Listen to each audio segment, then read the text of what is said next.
of my family and John's family.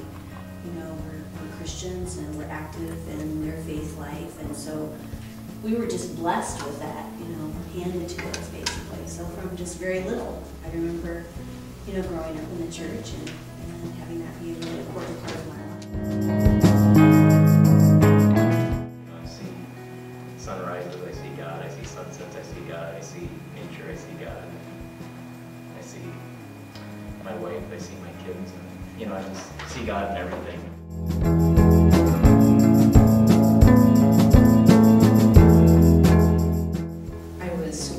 Social worker at Allen Hospital, and it was on a Friday afternoon, and a young woman in her 40s was dying of cancer.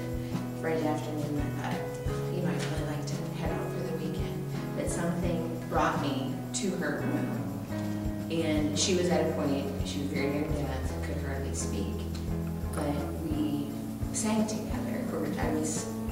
I got to the point that she wanted me to teach her a song. And the only song that came into my mind was Amazing Grace. So we sang that song probably 4 or 5 times together. And that night, I guess they had called her family in. She was getting very poor. And she sat up in bed, which earlier in the day would have had no strength to do. She sat up in bed and she clearly sang Amazing Grace. And 10 minutes later, she died. And then I read this in the chaplain's notes on Monday, and that just proved to me that how could you doubt, you know, that there is a God, and not that I had anything to do with that, but if that song is what got her to where she needed to be, you know, how amazing is that?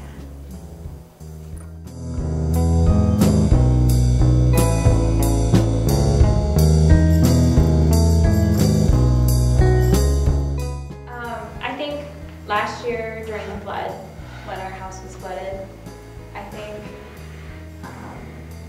I would have maybe gone crazy. I think that when the waters came and, you know, everything's swirling and you just don't know where you're going, and Redeemer was there with kids at our door to help us clean up our house. Here I'm crying too.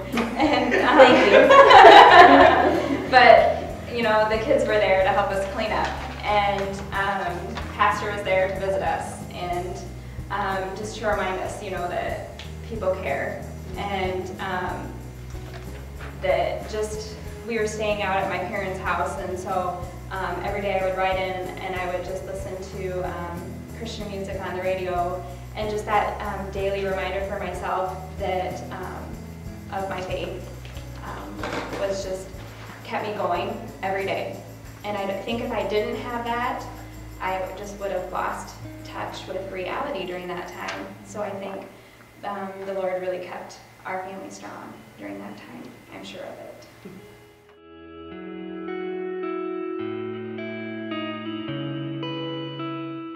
I really feel that I'm here for a purpose, and whatever the purpose is. At the National Youth Gathering, because I mean there are just so many people, I mean 37,000 high school teenagers that all want to be there, well for the most part, hopefully all of them want to be there as much as you do, and it's just comforting, and it's a really cool experience, and knowing that there are that many people out there that feel the same way as you do, at least for me, I feel real close to God.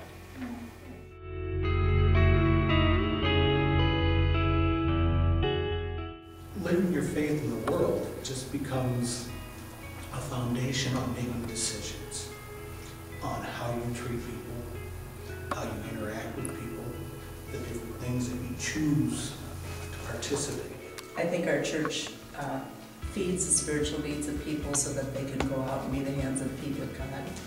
And I think any good church should do that, and I had an experience when my daughter was in the hospital.